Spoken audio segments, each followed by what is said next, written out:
देश में इन दिनों अजान, जय श्री राम और हनुमान को लेकर जबरदस्त बवाल मचा हुआ है। लेकिन इसके इतर राजस्थान में भी इन दिनों भगवान राम, सीता और रावण पर अलग ही महाभारत चल रही है। नेता प्रतिपक्ष गुलाब चंद कटारिया के देवी सीता को लेकर दिए गए बयान पर अब हंगामा हो गया है। कटारिया के इस बयान पर गहलोत सरकार के मंत्री प्रताप सिंह खाचरियावास बुरी तरह भड़क गए। खाचरियावास ने कटारिया को रावण भक्त बताते हुए कहा कि गुलाब चंद कटारिया ने माता सीता के लिए गलत शब्दों का प्रयोग किया है। उन्होंने ब्रह्मांड के मालिक श्री राम की सत्ता को चुनौती देकर यह साबित कर दिया है कि भाजपा नेता वोट के लिए भगवान श्री राम का नाम लेते हैं। जय सिया राम। मुझे बड़ा दुख और बड़ा आश्चर्य की बात है कि भाजपा के सीनियर लीडर गुलाब चंद जी कटारिया ने जिस तरह से रावण भक्ति को लेकर रावण की तारीफ की है, उससे एक बात साबित हो गई है कि भारतीय जनता पार्टी और खुद कटारिया जी, इन्होंने अपनी सोच दर्शा दी। ये राम भक्त नहीं है, रावण भक्त है। ये हमारी माता सीता के लिए जिस तरह के शब्दों का प्रयोग कर रहे हैं वो माफी योग्य नहीं है। इससे बड़ा पाप आप कुछ नहीं कर सकते। कटारिया जी, कमाल कर दिया आपने। आप कह रहे हैं कि रावण ने कोई गलत काम नहीं किया, सिर्फ माता सीता का अपहरण किया था, उनके हाथ तक नहीं लगाया। हाथ लगा नहीं सकता था रावण।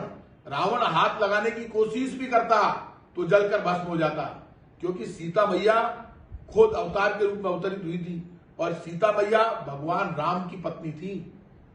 तो ऐसे में रावण चाहकर भी कुछ नहीं कर सकता था। आप रावण की तारीफ कर रहे हैं तो इसका मतलब आप रावण से बहुत ज्यादा प्रभावित हैं, आप रावण भक्त हैं। तो आपने कभी रामायण पढ़ी नहीं। मैं आज कह रहा हूं कटारिया जी, आपकी जिस तरह की भाषा आप लगातार बोल रहे हैं, आप पहले महाराणा प्रताप के ऊपर बोले, आपने जो भी कहना था उल्टा सुल्टा कह दिया। अब आप भगवान राम के ऊपर आ गए।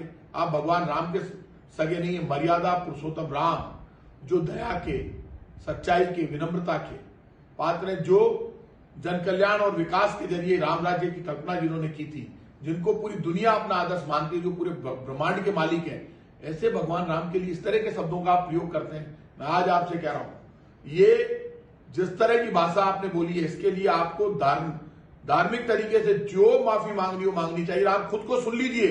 मैं गारंटी से कह रहा हूं कटारिया जी, आप अपना भाषण सुन लो। आपने क्या नहीं बोला। आपने तो रावण की प्रशंसा में कसीदे पढ़ दिए। इसका मतलब आप राम भक्त नहीं है। इसीलिए मैं बीजेपी के लोगों से हमेशा कहता हूं कि आप सिर्फ जय श्री राम का नारा मत लगाओ, आप जय सिया राम लगाओ। हम जय सिया राम लगाते हैं। जितने भी क्षत्रिय हम अपने आप को भगवान राम का वंशज मानते हैं और भगवान राम के जितने वंशज है वो जय सिया राम का नारा लगाते हैं, सीता मैया को राम के साथ रखते हैं। और आप जय श्री राम लगाते हो।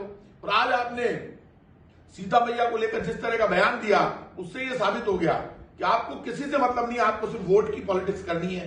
भगवान राम के जरिए आप वोट लेना चाहते हो, कुर्सी लेना चाहते हो, लेकिन जहां आपको भगवान राम को की प्रशंसा करनी थी, आपने रावण की प्रशंसा कर दी। तो आप तो जो दुनिया में सत्य है वो आपको दिखाई नहीं दे रहा। आपको रामायण दिखाई नहीं दे रही। भगवान राम के बारे में आज सब कुछ इस धरती पर पूरी दुनिया जानती है कि भगवान राम कौन थे, क्या थे, सीता मैया कैसी थी, क्या थी, पूरा सब कुछ आज उपस्थित है। ऐसे में आपने जो कहा, इसके लिए आपको माफी मांगनी चाहिए और धार्मिक रूप से ऐसा अनुष्ठान करना चाहिए जिससे आपके पाप धुल सके। नहीं तो भगवान राम ने कहा, मैं नहीं चाहता कि भगवान राम आपके साथ कोई बुरा करे, आपकी इतनी उम्र हो गई है। लेकिन जिस तरह की भाषा आपने बोली है, इसके लिए आपको बाकायदा विधि विधान से पूजा पाठ करके भगवान राम से माफी मांगनी चाहिए, जिससे आप कम से कम इस पाप से बच सके। अन्यथा आपने जो पाप किया है उसके बाद कुछ बचता नहीं है। मुझे पक्की उम्मीद है कि बीजेपी के लोग, आरएसएस के लोग और विश्व हिंदू परिषद के लोग आगे आकर बोलकर बताएंगे कि आप कटारिया जी के बयान से सहमत हैं। यदि सहमत है तो आप हाँ कीजिए, जिससे देश को पता चले आपकी असलियत, कि आपको भगवान राम या सीता मैया से मतलब नहीं है। आपको तो इनके नाम से राजनीति करनी है।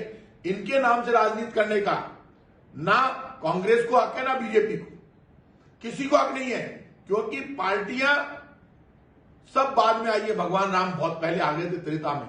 इसलिए कांग्रेस हो, बीजेपी हो, सपा हो, बसपा हो, कम्युनिस्ट हो, हम पॉलिटिकल पार्टियों के लोग अपनी राजनीति करें, लेकिन राजनीति में अपनी औकात को हमें समझनी चाहिए। हमारी औकात कुछ भी नहीं है, किसी की भी।